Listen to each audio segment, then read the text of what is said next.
వివాదాలను సామరస్యంగా సంప్రదింపుల పరస్పర అంగీకారం ద్వారా పరిష్కరించాలని క్లియర్గా చెప్పింది అధ్యక్ష.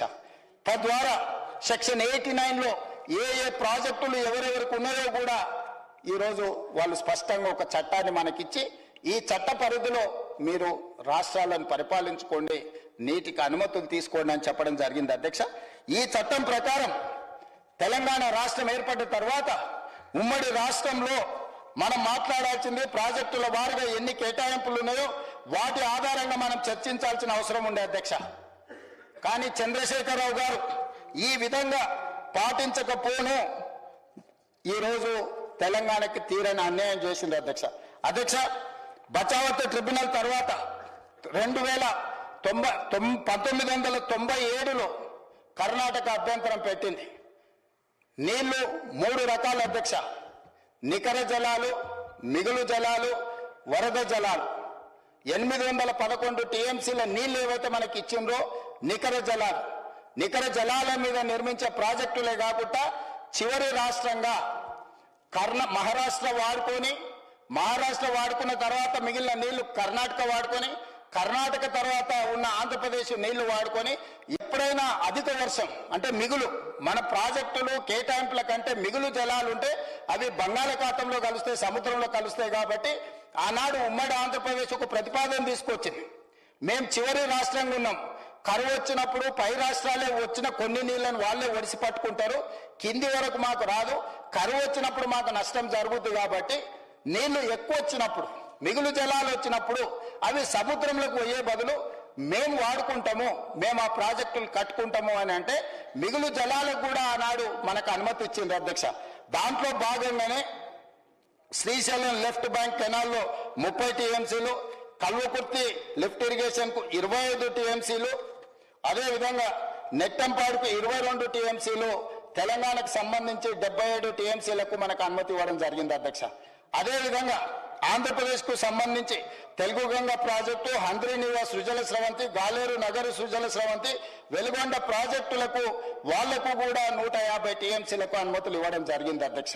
227 టీఎంసీలు మిగులు జలాలకు అనుమతిస్తే పైనుండే రాష్ట్రం అలమట్టి ప్రాజెక్టు నిర్మించుకుంటున్నప్పుడు ఆనాడు మనం అలమట్టి ఎత్తు పెంచితే కింద ఉండే దిగువ రాష్ట్రమైన ఉమ్మడి ఆంధ్రప్రదేశ్కు నష్టం జరుగుద్ది, ఆ ఎత్తును పెంచడానికి లేదు అని ఆనాడు అభ్యంతరం పెట్టారు అధ్యక్ష. దాంతో కర్ణాటక రాష్ట్రం 1997 ఏమన్నదంటే మిగులు జలాలతో మీరు కట్టుకుంటున్న ప్రాజెక్టులను నెంబడే ఆపాలి, ఈ మిగులు జలాలను కూడా మళ్ళీ తిరిగి కేటాయించాలి. మిగులు నికరంగా తేలింది కాబట్టి మిగులు జలాలలో కూడా పై రాష్ట్రాలైనా మాకు వాటా ఇవ్వాలి అని వాళ్ళు పంచాయతీ పెడితే 97లో వాళ్ళు కోర్టుకు వెళ్ళి కేసులు వేస్తే 2004లో బ్రిజేష్ కుమార్ ట్రిబ్యునల్ ని ఏర్పాటు చేసింది అధ్యక్ష. కృష్ణా నది జలాల పంపకం కోసము రెండవసారి ట్రిబ్యునల్ ని, మొదటిది బచావత్ ట్రిబ్యునల్ అయితే 2004 సంవత్సరంలో నియమించిన ట్రిబ్యునల్ బ్రిజేష్ కుమార్ ట్రిబ్యునల్ అధ్యక్ష. బ్రిజేష్ కుమార్ ట్రిబ్యునల్ లెక్కలేసి ఏ విధంగా కేటాయించి 2004లో వాళ్ళని అపాయింట్ చేస్తే 2010లో వాళ్ళు ఒక నిర్ణయం తీసుకున్నారు అధ్యక్ష. ఆ నిర్ణయం ప్రకారం మొత్తం అందుబాటులో ఉన్న నీళ్లు 2578 టీఎంసీలు. ఈ 2578 టీఎంసీలలో మహారాష్ట్రకు 666 టీఎంసీలు, కర్ణాటకకి 907 టీఎంసీలు, ఉమ్మడి ఆంధ్రప్రదేశ్ కు 1005 టీఎంసీలను కేటాయించమని చెప్పి 2010లో వారు ఒక నిర్ణయానికి వచ్చింది అధ్యక్ష.